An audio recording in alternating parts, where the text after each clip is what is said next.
Hello, my name is Luna. I'm 68 years old. And for the first time in my life, I'm learning how to sit in silence.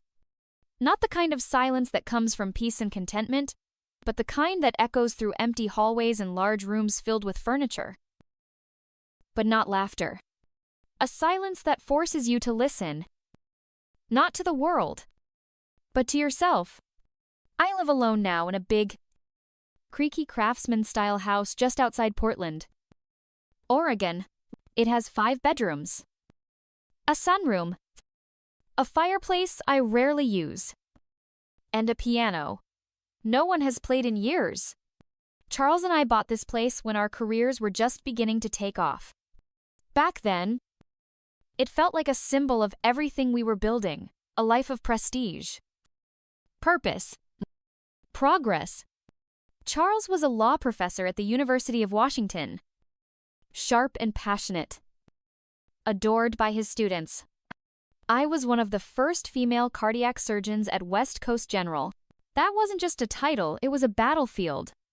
In the late 70s and early 80s, women didn't just walk into operating rooms and demand respect.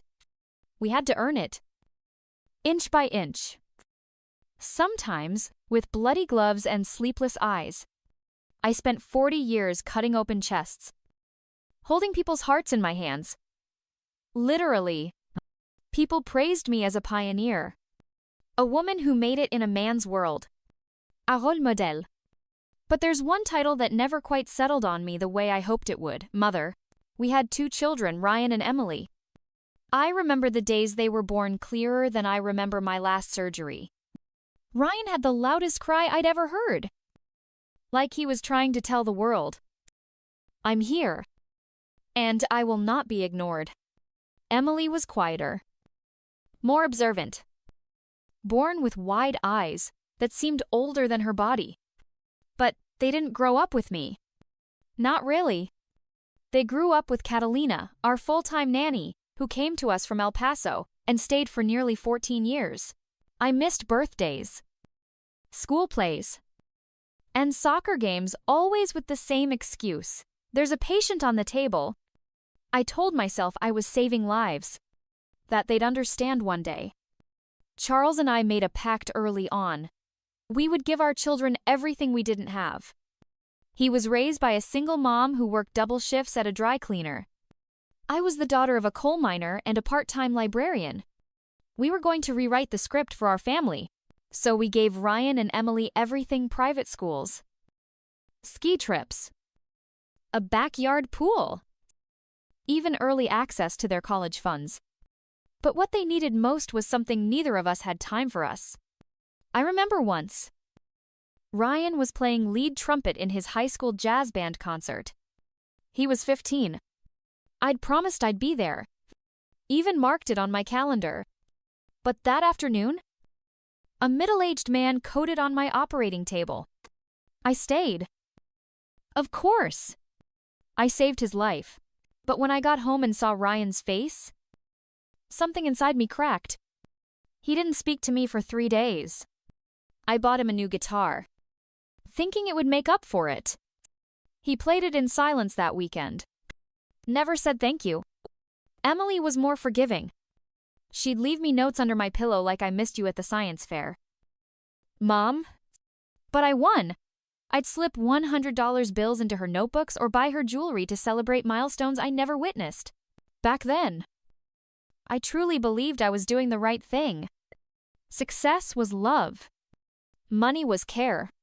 Provision was presence. Charles believed it too. At least until the day he collapsed in a courtroom. Mid-trial. It was an aortic rupture. Instant, unforgiving, and cruelly ironic. A man who defended the lives of others. Gone in seconds. I didn't get to say goodbye. And for a heart surgeon who understood how fragile that muscle is, that fact haunts me more than any missed surgery ever could.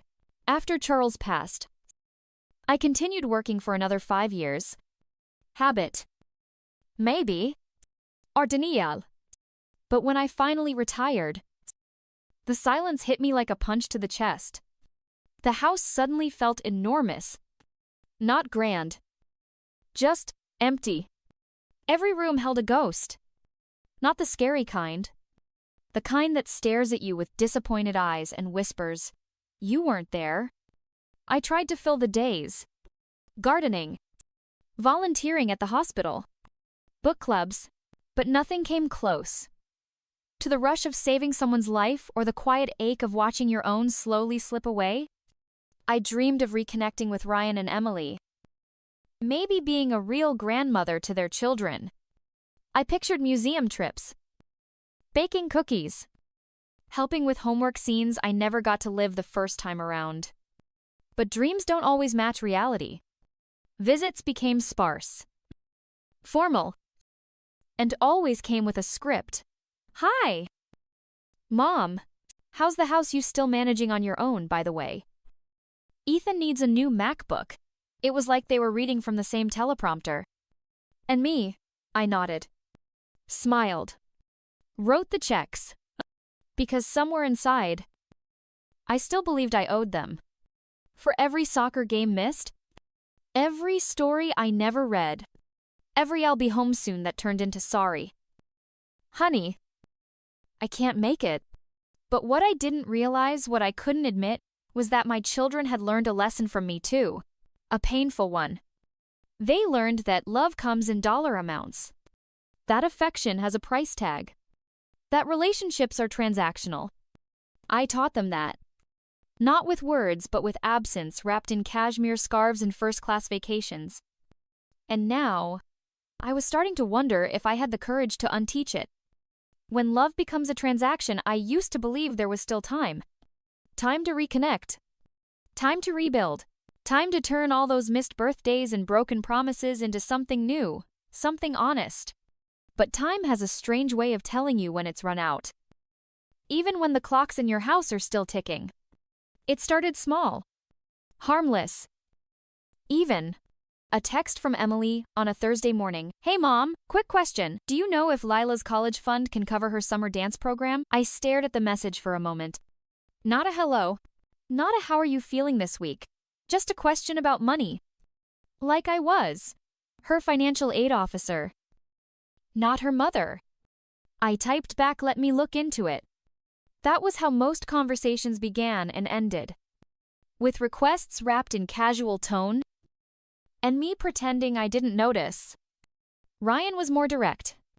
"Hey, Mom," he'd say on his Tuesday check-in calls. "Sophie and I are thinking of trading in the car. Something a bit more reliable for Colorado winters. You know how it is?" It wasn't really a question. It never was. I knew they didn't mean to hurt me. At least, not on purpose. They were just playing the part I had assigned them. I had taught them to associate love with giving, and I was always giving. That's how I apologized without words. That's how I said I'm sorry I wasn't there. But the pattern grew. The tone shifted. The calls became shorter. The visits more transactional. Always on weekends. Never spontaneous. They came with planners. Not stories. Smiles. Not warmth. And always, always a request near the end. It wasn't the money that stung. It was the precision. The strategy. The timing of it all. I remember my birthday last year vividly. No one called in the morning. The house was quiet, save for the soft creaking of old wood floors and the humming fridge. I made myself breakfast, watered the ferns, and tried not to care. At 4:00 p.m., the doorbell rang. There they were, Ryan, Sophie, Emily, Noel, and the kids, all with balloons and a chocolate cake. "Surprise!" they shouted. Like actors in a scene they'd rehearsed the night before. And I believed them. For a moment, we had tea. I opened gifts: a silk scarf from Emily, a book on medical history from Ryan. We laughed. Even took pictures. Then, as I poured the second round of tea, Ryan said it. By the way, Mom, Sophie and I are thinking about buying a house closer to her job, something with more room for the boys. We were wondering if you might be able to help with the down payment. He didn't even flinch. That moment, the warmth I'd felt just minutes earlier evaporated. It hit me like a cold draft through a cracked window. The entire birthday surprise had been carefully planned, not out of love, but leverage. And I said yes. Of course I did. I wrote the check $30. While my cake was still half eaten. Ryan accepted it with a grateful smile. And Sophie kissed my cheek like a thank you card. Emily said nothing. She just looked down at her lap. That night, I didn't cry. I sat by the window with a glass of wine and watched the wind stir the trees. For the first time, I asked myself out loud, when did I become an ATM with a porch swing? A week later, something else happened. It was Tuesday. Ryan's call day. I waited. By 6:00 p.m. Nothing. I texted. No response. At 8:45. The doorbell rang. I opened the door to find Ryan and Sophie standing on the porch. Hey! Mom. Ryan said. A little too kipper.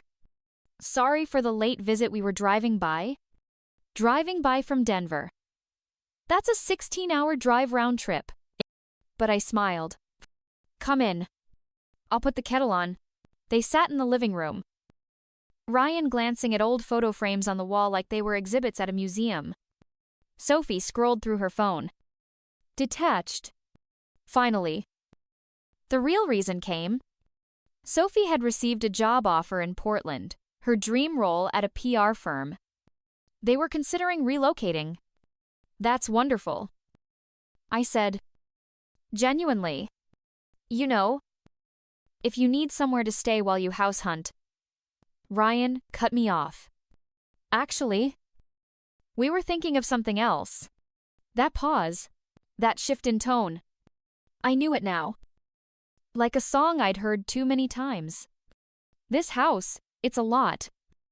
Mom. Ryan continued. Upkeep.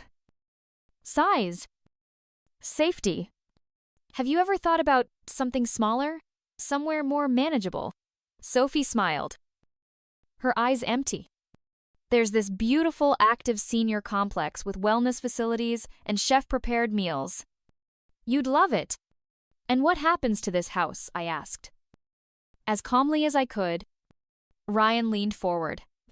Well, we'd sell it. Use the proceeds to invest in something better suited for you, and maybe help us get settled here in Portland. Just like that. My home, my memories offered up like a real estate listing. They left brochures. Smiled. Hugged me like I was fragile glass. I smiled back. Said I'd think about it. But as I closed the door behind them, the warmth faded. And something else began to take root inside me. Something I hadn't felt in years. Resolve. That night, I stood in the middle of my living room, surrounded by photos, by silence, and by truth. They didn't see me anymore. Just what I owned. And maybe, just maybe, that was my fault. But it wouldn't be my legacy. When silence becomes strategy that night, I didn't sleep. I walked the halls of my house barefoot, listening to the creaks in the floorboards and the ticking of the old grandfather clock in the hallway. It was a house built on memories, birthday parties, spilled juice, piano recitals, nights when Charles and I stayed up arguing about politics or laughing about nothing at all. But now, I could feel it. Something shifting in me. This wasn't sadness anymore. It was clarity. I wasn't just being sidelined, I was being maneuvered. My own children, whether they realized it or not, were preparing to take from me the only things I had left my home? My independence. And my dignity. I knew I had to act. but not with anger. Not with screaming or accusations. That had never been my way. Precision. Composure. Evidence. Those were the tools that served me in the operating room, and they would serve me now. The next morning, I called an old friend, Dr. Catherine Langston. Catherine and I had met at a medical ethics seminar 2 decades ago. She'd since become one of the most respected elder law attorneys in Oregon. If anyone knew how to navigate this terrain, it was her. I need a consultation, I said. Is it about your will? She asked. It's about protecting what's still mine, I replied. We met at her office that Thursday. I told her everything. The surprise birthday turned financial ambush, the unannounced visit, the brochures, the subtle push toward giving up control over my life. And I told her what I suspected, that Ryan and Emily weren't just making suggestions, they were planning a legal strategy to claim my estate while I was still alive. Catherine listened silently. Then she nodded. You need 3 things, she said. Proof of capacity, legal reinforcement of your financial autonomy, and information, real information on what they're doing behind your back.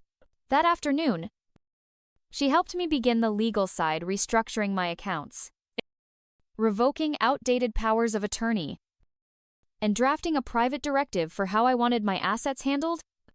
Step 1. Complete. Next came step 2, my mind. If they were planning to question my mental fitness in court, I needed documentation solid and irrefutable that I was fully in command of my faculties. So I made an appointment with Dr. Noah Bennett, a renowned neurologist who once called me a magician with a scalpel. He ran a full cognitive and neurological assessment. After 2 hours of memory, logic, and motor tests, he smiled and said, Luna, you're sharper than most of my interns. That made me laugh. But more importantly, it gave me what I needed. A signed medical evaluation declaring that I was of sound mind and judgment. Step 2. Done. Now came the hardest part, truth. I needed to know exactly what my children were planning. Not speculation. Not fear. Facts. For that, I reached out to someone who owed me a favor. Cole Ramirez, former FBI, now a private investigator. 10 years ago, I'd performed emergency surgery on his wife after a brain aneurysm. He never forgot it. When I called, he agreed to meet the next day. Do you really want to know? He asked after I told him everything. I need to, I said, before they file papers to have me declared incompetent. Then I'll find out, he said, quietly, thoroughly. You'll know what they know, maybe more. The days that followed were a strange balance of calm and anticipation. I played the role of the willing mother, sending texts like Ryan. I found a few condos in Beaverton. Mind taking a look, Emily?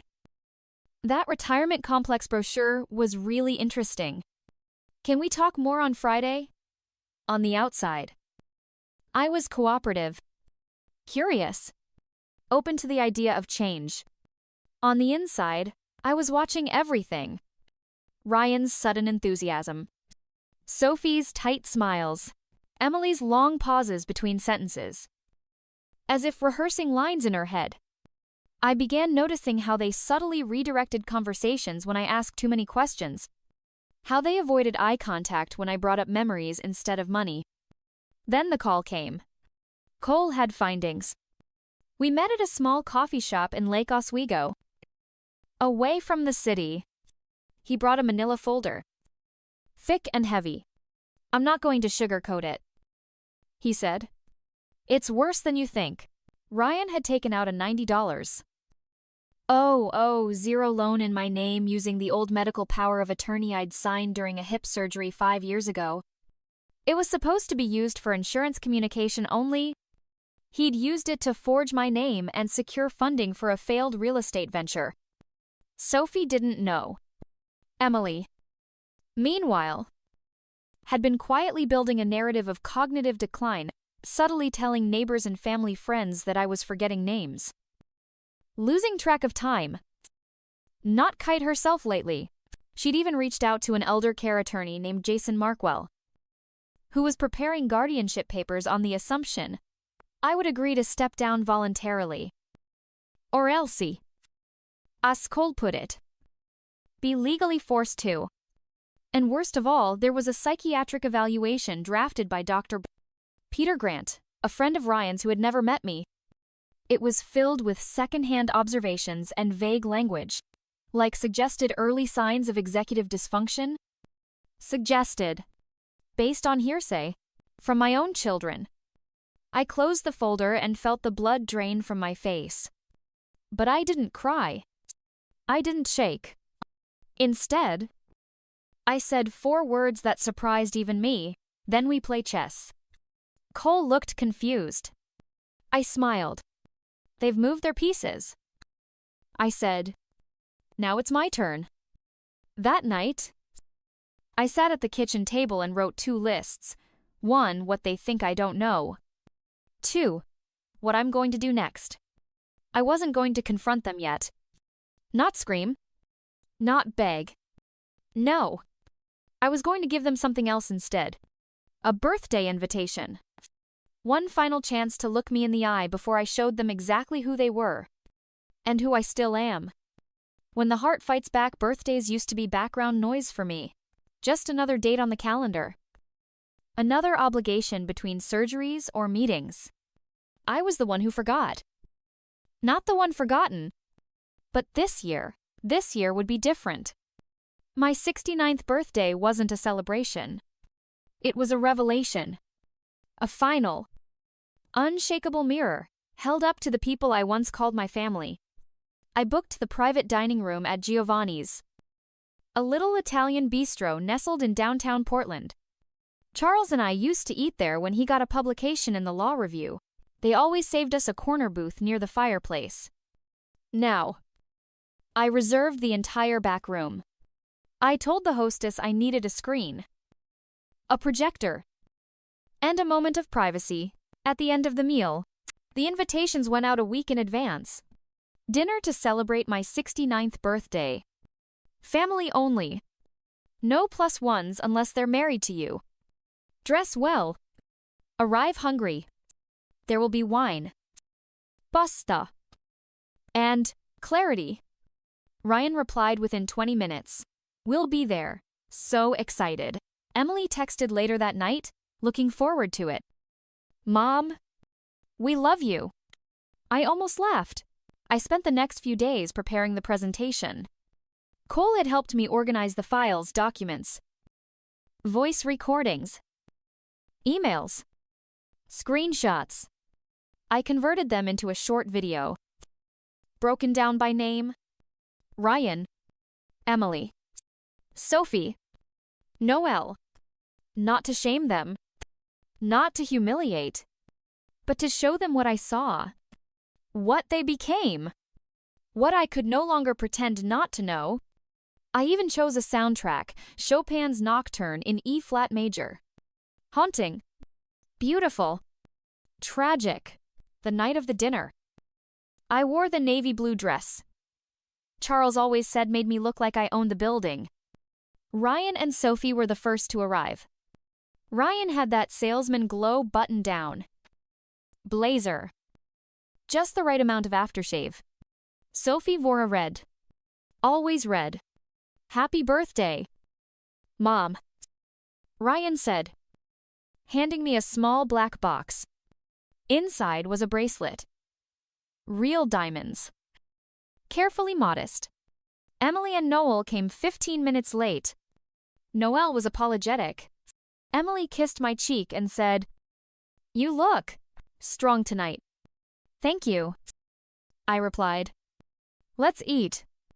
Dinner was civil, polite, calculated. They asked about the house. I hinted that I might be ready for change.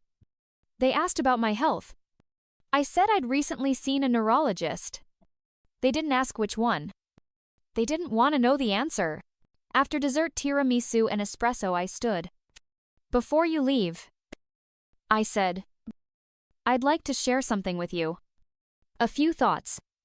A story. Really? Ryan's eyes narrowed slightly. I nodded toward the waiter. The lights dimmed. The screen dropped from the ceiling like a curtain before an opera. The Chopin began to play. On screen, a photo of Ryan. Aga 8. Holding a science trophy. Then his recent loan application, using my name and signature. Forged. Then bank statements. Emails. The draft guardianship papers prepared by Jason Markwell. Then Emily. Standing with Lila at the school carnival. Then voice memos from her. Describing my fading memory to an elder care attorney. A screenshot of a message she'd sent to a neighbor. We may need to step in before things get worse. Then Sophie. Smiling at a holiday dinner. Followed by surveillance photos of her with Richard. Her husband's boss. Dinner. Hotel lobby. Kisses that weren't blurred. Then Noel's adjusted spreadsheets. Tax discrepancies. A memo he drafted that contradicted the public numbers filed by his company. The final image was a family photo Thanksgiving. 2 years ago. We were all laughing. My hand on Emily's shoulder. Ryan reaching for more stuffing. Sophie pouring wine. Then fade to black. The lights came back on. No one moved. No one spoke. Sophie was the first to react. You hired someone to spy on us. Her voice trembled with a cocktail of rage and embarrassment. I hired someone, I said calmly, to tell me the truth. Since you no longer do? Ryan stood up. His fists clenched. This is disgusting. You invaded our privacy. You manipulated us. I raised my eyebrows. I manipulated you. You orchestrated this whole dinner just to shame us, Emily asked. Her voice tight. No, I said. My voice steady. I orchestrated this dinner because I was tired of pretending I didn't know. Because I wanted you to look in the mirror I've been staring into for years. They all looked down. Except Sophie. She stared back at me like a lioness caught in a trap. You always thought you were better than us. She hissed. No. I replied, I just never thought you'd try to steal from me while calling it love. There was silence. Then Ryan. Softening Mom. We're sorry. Are you, I asked? Or are you just sorry I found out? He looked away. Emily wiped her eyes. Noel just looked defeated. I gathered my things. The house is being sold. I said. To a buyer of my choosing. At market value. I'm moving to Santa Barbara next month. I've bought a condo by the water. Something small. Something mine. Ryan opened his mouth. But I held up a hand. The rest of the proceeds will fund the Whitmore Foundation, a scholarship for underprivileged medical students. Especially women. I've already set it up with my attorney. Each of you will receive a modest amount. Enough to support your children's education. But the rest, it goes to people who won't ask what they get before saying, Happy birthday. Emily sobbed quietly. Mom. Please. We just wanted to help. No. Sweetheart. I said gently. You wanted control. I walked toward the door. Stopped. And turned. I wasn't a perfect mother. I missed things that mattered. I tried to make up for it with gifts and checks and vacation homes. But all I ever wanted was for you to become people who led with heart. I looked at each of them. You still can, but not on my back. Then I left. Not because I was angry, but because, for the first time in a long time, I wasn't afraid. When the dust settles, what do we choose to carry the next morning? The sunlight poured through my kitchen window with a strange stillness. I made coffee the way I always did, dark roast. 2 sugars. Splash of oat milk, and stood barefoot in the same kitchen where I used to prepare pancakes for sleepy kids. But the silence was different now. Not hollow. Not haunted. Just honest. I'd done what I needed to do.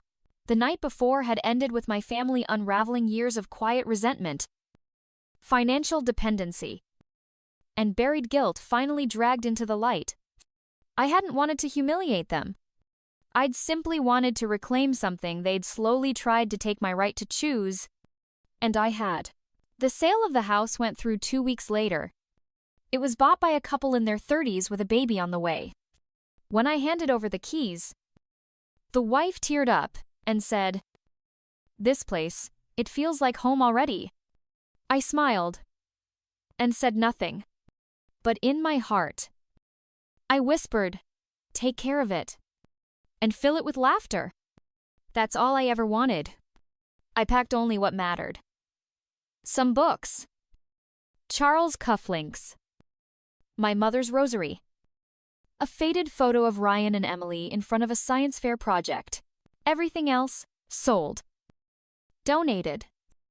Or left behind. I didn't need objects anymore. I needed space. Santa Barbara welcomed me with a kind of warmth I hadn't realized I craved. My condo overlooked the ocean. The mornings smelled like salt and fresh coffee. I joined a small reading group at the local library. I volunteered part-time at a community health clinic. On Sundays, I walked barefoot in the sand and let the waves wash over the past. I even got a cat. A black and white tuxedo cat I named Chance.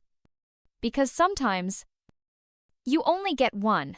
The Whitmore Foundation launched quietly. No press release. No gala. Just a simple announcement sent to select medical schools. Within a month, we had over 300 applications, young women with fire in their eyes. Many of them first-generation college students. Some single mothers. Some immigrants. All of them fighting for something better. I read every single essay.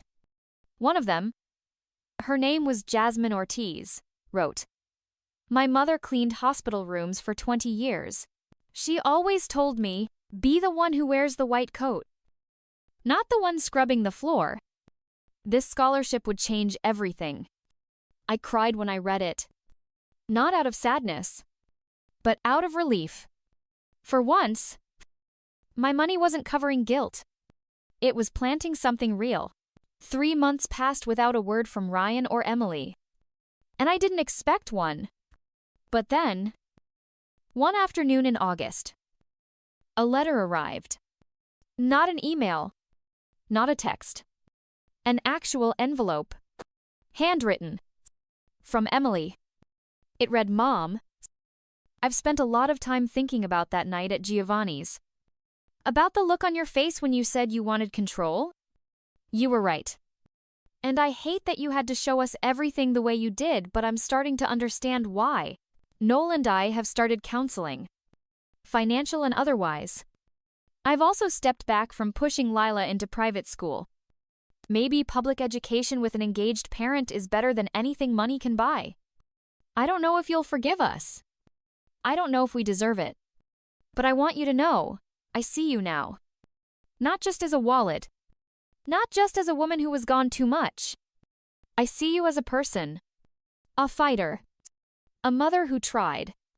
If you're willing, I'd love to come visit. Love. Emily." I read the letter twice. Then I placed it on my nightstand, next to my reading glasses and a copy of Jane Eyre. I didn't cry. Not this time, because this wasn't grief. It was growth. A slow, uncertain blooming. A tiny crack in the stone wall between us. And that's all I needed. You see, we all want to believe that love conquers all. That blood is thicker than betrayal. That one day, the people who hurt us will wake up and realize what they've done. But life isn't always so tidy. Sometimes, Love looks like silence, like distance, like letting people walk away without chasing after them. Other times, love looks like setting boundaries so strong that even your own children can't cross them unless they come back with honesty in their hands. If you're listening to this, maybe you've been Luna. Maybe you've given everything, thinking it would buy connection. Or maybe you've been on the other side, taking, assuming, expecting without realizing the cost. Either way, let me say this, it's not too late. It's not too late to choose truth over convenience. To say no when everyone expects yes? To forgive, not because they earned it, but because you deserve peace. And to rebuild. Not the life they expected of you, but the one you always owed yourself. As I sit here now, watching the sunset melt into the Pacific, I feel something I hadn't felt in years. Not power. Not control. Freedom. Freedom that didn't come from fighting harder, but from finally letting go of everything I was never meant to hold.